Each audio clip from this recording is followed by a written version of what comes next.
Hello, hello mga palangga. Andito na naman po tayo. Magluluto na naman ako ng another patcham. Isda. Ano to? Sibas na isda siguro ito. Binili ko lang sa Sheng-Siong. Slice na. Kasi hindi nasariwa dahil naka-freezer siguro na ito. Kaya pinirito ko muna para hindi malangsa. Then after that, nagpakulo ako ng ito, tubig, may kamatis, sibuyas at sili. Then, ang gulay na ilalagay ko is pichay. Yan.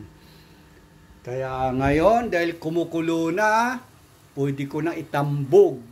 No? Pwede ko na itambog itong tawag nito, itong isda ko na pinirito para hindi sa malangsa.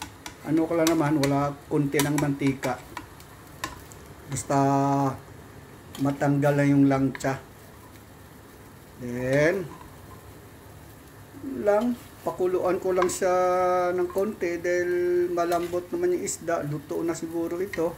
Ay brownish na. Itong isa, kaninong ulam ito?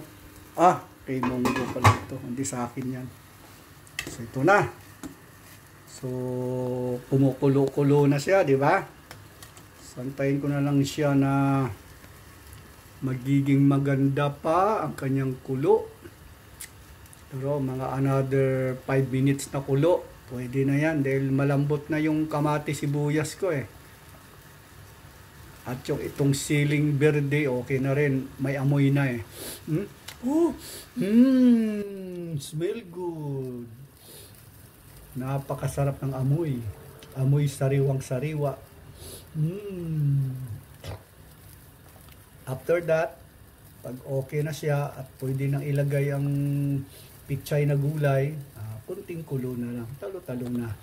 Ito yung lutong patcham. Tawag dito siguro, tinula.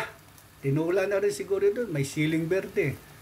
Ang pinakaiba nga lang, dahil yung isda pinirito ko, hindi sariwa. Kasi malangsa yan sigurado. Siguro kung isdang tangigi to, pwede pa. Sibas ito, malangsa ito eh. Ayun, umusok-usok na So, pwede ko nang ilaglag, di ba?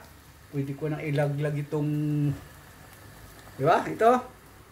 Pwede ko nang ilaglag yung gulay ko na pichay. Okay, mga palangga. Ayan na, kumukulo-kulo na. Kunting kimbot lang ito, talo-talo na ito. Diba? Ganun lang lutong patcham, always. Kailangan matuto kang luto ng patcham. Stickman ko lang dahil may asin na ito eh. Alam mo ako, hindi rin ako gaanong nagtitimpla ng maalat. Alam nyo na, malapit na mag-senior. Isang tulog na lang, senior na ang palangga nyo. Kaya hindi na masyadong maalat. Sa kape, wala na rin sugar. Ganun talaga mga palangga pag video nagkakaedad na tayo.